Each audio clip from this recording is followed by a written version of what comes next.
নমস্কার। সাহিত্যের মণিমাণিক্যগুলি অনুষ্ঠানে গল্প বলার কথক ঠাকুর অডিও বুক ইউটিউব চ্যানেলে আজ শোনাব আমাদের প্রাণের লেখক বিভূতিভূষণ বন্দ্যোপাধ্যায় রচিত ছোট গল্প আমোদ।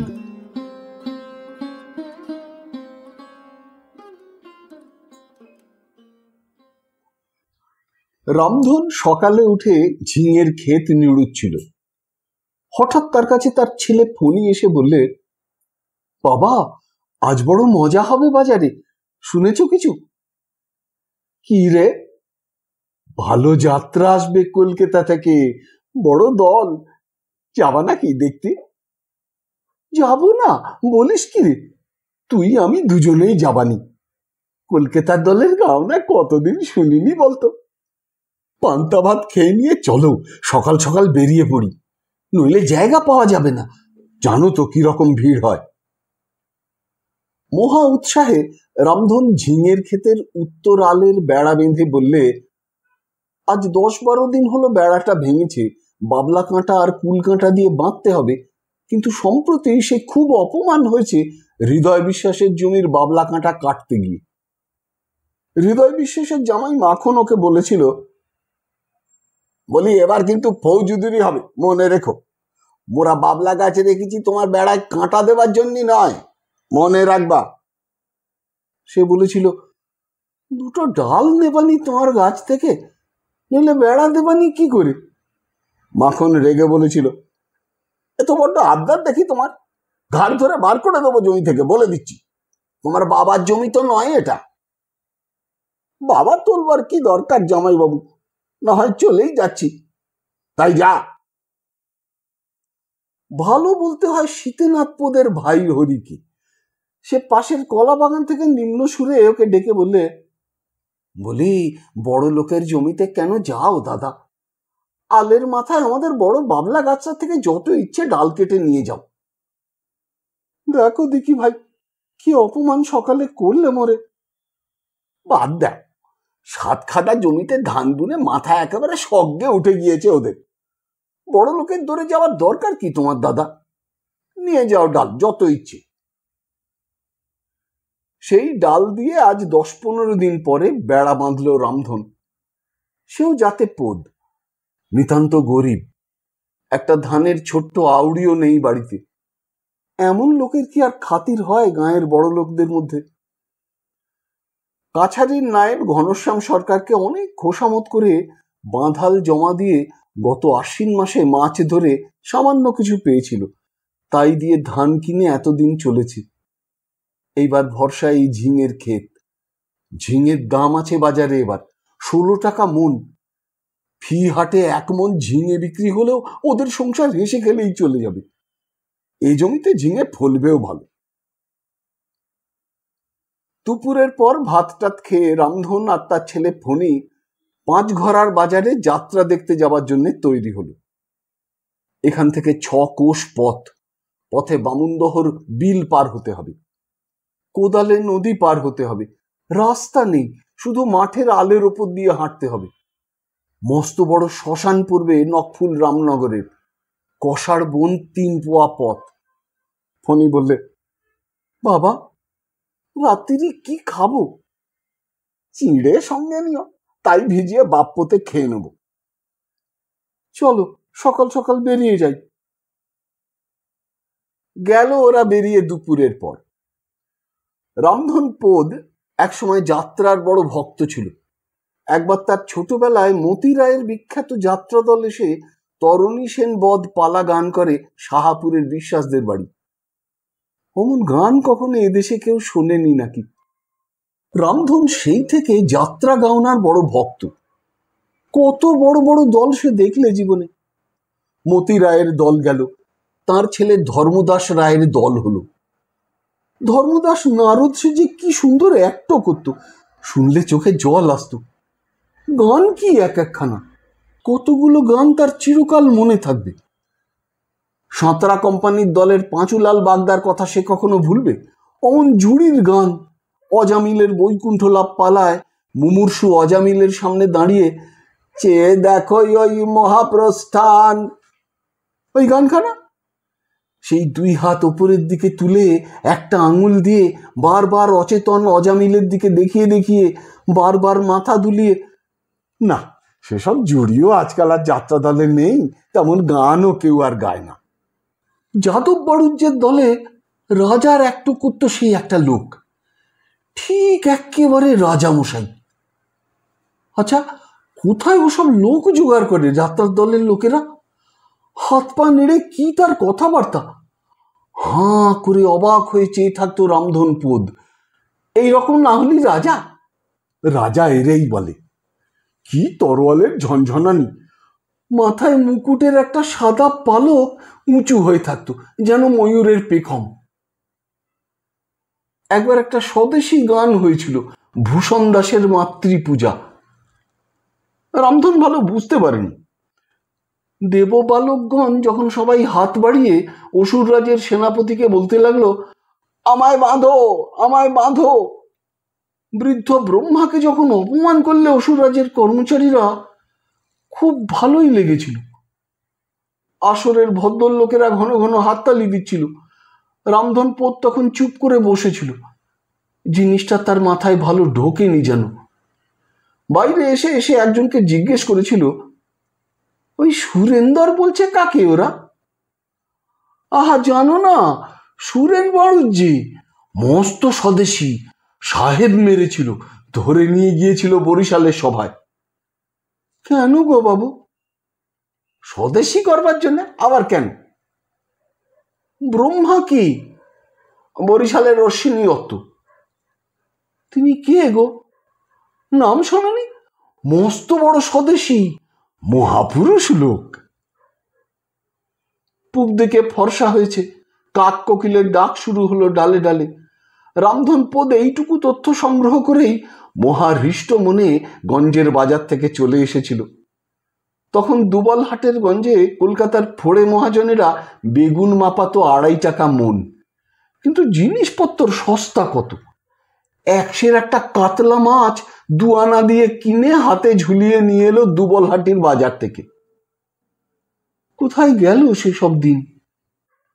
তারপর এলো নতুন ধরনের যাত্রার যুগ। জুড়ি উঠে গেল, গান হতো নতুন ধরনের। সাবেক ধরনের পালাও আর নেই। পালার শেষে আজকাল রাধাকৃষ্ণের যুগল মিলন একদম উঠে গিয়েছে। রামধনের যেন কেমন কেমন লাগে। ঠাকুর দেবতার পালা আর হয় না। এখন কি সব এসেছে তার মানে ভালো বুঝতেই পারে না রামধন। সাজ পোশাকেরও তেমন জাঁকজমক নেই। বেলা 3টের সময় বামুনদর বড় বিলের পাড়ে এসে পৌঁছলো দুজনে। ওপারে বড় একটা বট গাছ, কষার ঘাসের ঝোপ সবুজ হয়ে উঠেছে। টোপা পানা আর কলমির দাম ডাঙার কাছে। বেশি জলে পদ্ম ফুলের খেলা। ঘন বর্ষা এবছর, তার উপরে ধারা শ্রাবণ, দিন রাত বৃষ্টির কামাই নেই। ফণি বললে, বাবা একদিন ঘুনি পাতবা বামুনদতে, দেখো মাছের বহর। কি মাছ রে? জলের ধারে এসে দেখো। ওই দেখো পানার দামের তলায়। রামধন সবুজ ঘাসের ওপর দাঁড়িয়ে লক্ষ্য করে দেখে বললে, মায়া আর ঘেয়া। 2-1টা বড় গজ আর 2বার এলানি দিয়েছে। কত বড়? 2 সেরের ওপর হবে। তা এখন আর কি করি বল? তেতপ্পর হয়ে গেল। যাত্রা শুনতে গেলি মাছ আর ধরা হয় না আজ। পার হবা কি করে? বড় জল বেড়েছে বিলের। তাহলে ডোঙা টোঙা দেখ দিনি কোনো দিকে আছে কিনা। বিলের ধার দিয়ে দিয়ে প্রায় 1 পোয়া পথ গিয়ে তবে নাজির মালতের কলা বাগানের নিচে তাদের তালের ডোঙা পাওয়া গেল। হাতে হুঁকো, 70 বছরের ওপর বয়স। তাকে ডেকে বললে, ও মালতে ভাই, ডোঙাটা নেব? কনে যাবা? যাব যাত্রা শুনতি রামনগরের বাজারে। মাছ ধরবা না এবছর বিলি? বড্ড মাছ উঠেছে। দেখলাম। তা খাজনা বড্ড বেশি করেছে এবছর জমিদার। 14 টাকা দিয়ে নাকি লাইকিনি করতে হবে। মোরা গরিব লোক, অত টাকা কনে। ধরো না মাছ, আমি আছি, কেউ কিছু বলবে না। নাজির মালতে এই অঞ্চলের মধ্যে অবস্থাপন্ন ধনী গৃহস্থ। 40-50টা ধানের গোলা বাড়িতে। ছোট ছোট ছেলে মেয়েদের চুল কেটে নিলে কি পরঘাট করলে মালতে বাড়ি জানান দিতে আসে দূর দূরান্তর থেকে। তা থেকেও বেশ 2 পয়সা উপার্জন হয় ওদের।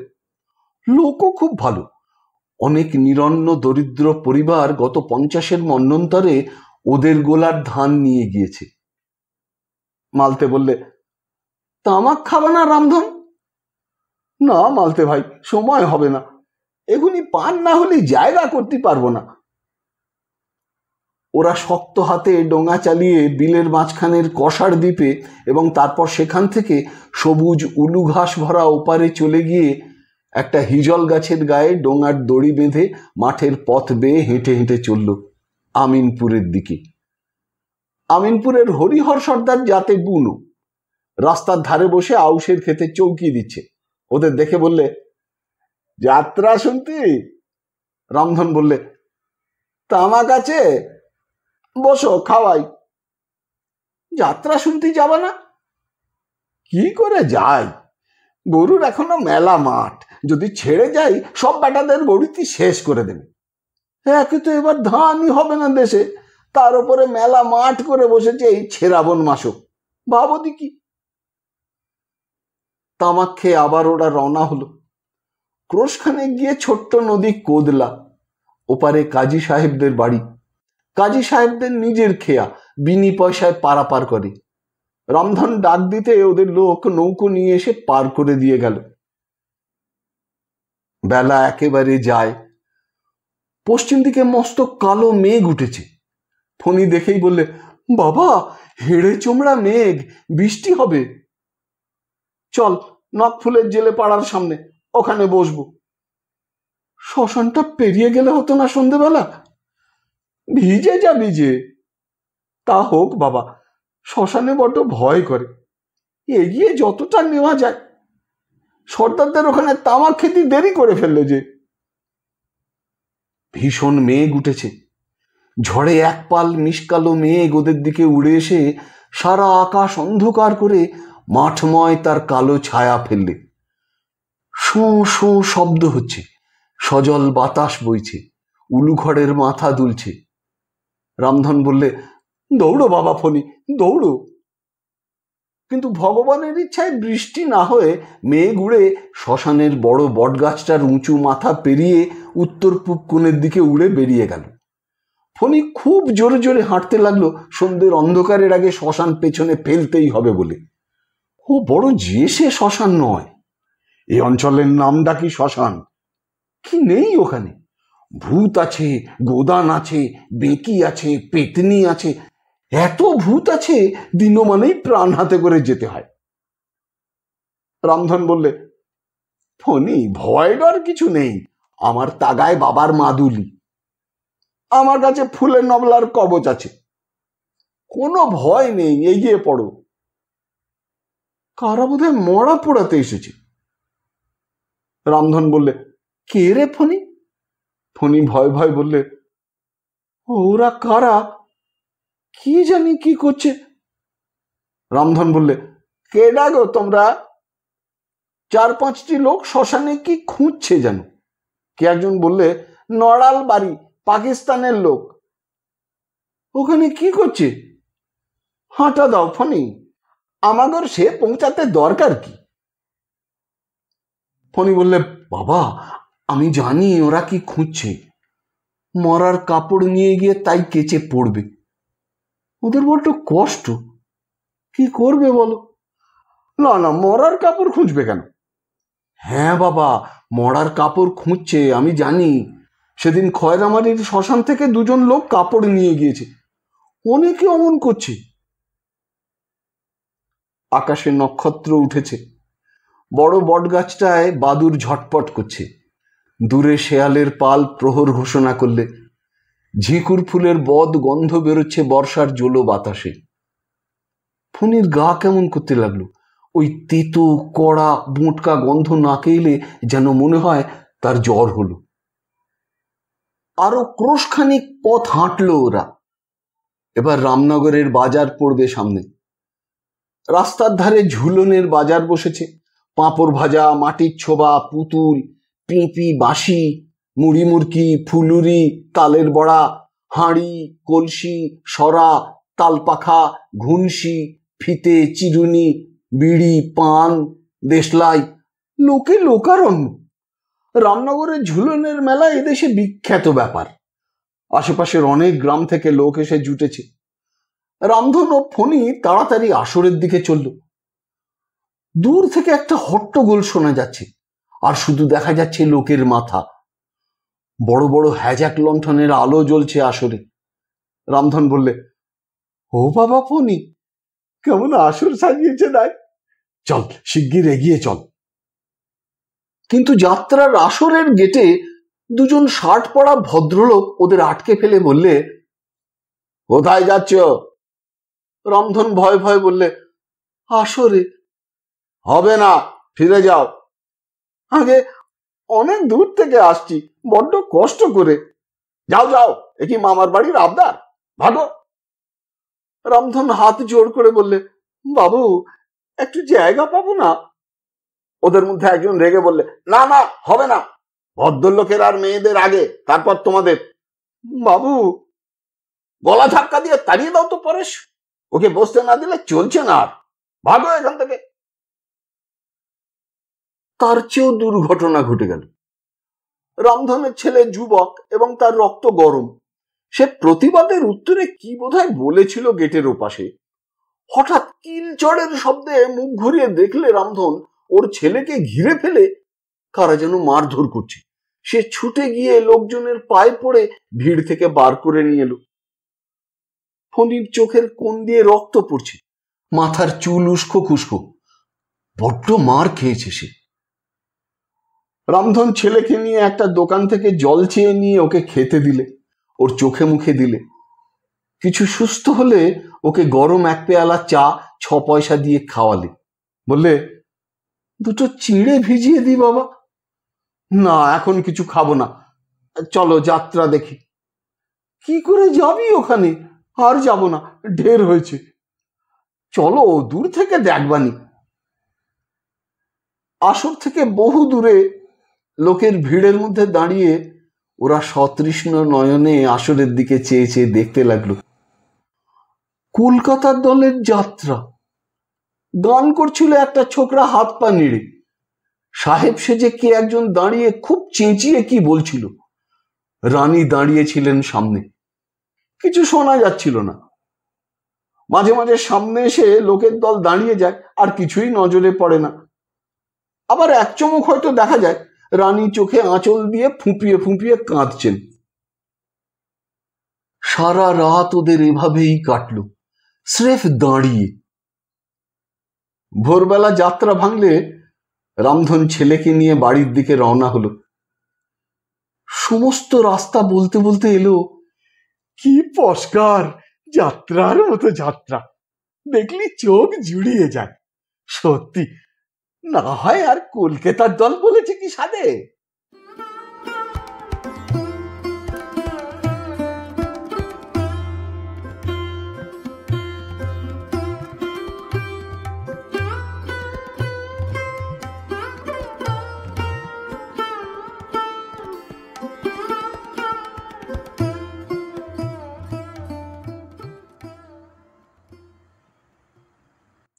শুনলেন বিভূতিভূষণ বন্দ্যোপাধ্যায় রচিত ছোট গল্প আমোদ। যদি এই অনুষ্ঠানটি আপনার ভালো লেগে থাকে তবে অবশ্যই একটি লাইক দিয়ে আমায় উৎসাহিত করবেন। যারা এখনো আমার এই চ্যানেলটিকে সাবস্ক্রাইব করেননি তারা অবশ্যই সাবস্ক্রাইব বোতামটি টিপে চ্যানেলটিকে সাবস্ক্রাইব করে নেবেন এবং ভিডিওর কমেন্ট বক্সে আপনার মূল্যবান মতামত জানিয়ে চ্যানেলটিকে আরও এগিয়ে নিয়ে যেতে আমায় সাহায্য করবেন। ভালো থাকুন, পাশে থাকুন, সুস্থ থাকুন আর শুনতে থাকুন সাহিত্যের মণিমাণিক্যগুলি অনুষ্ঠানটি। নমস্কার।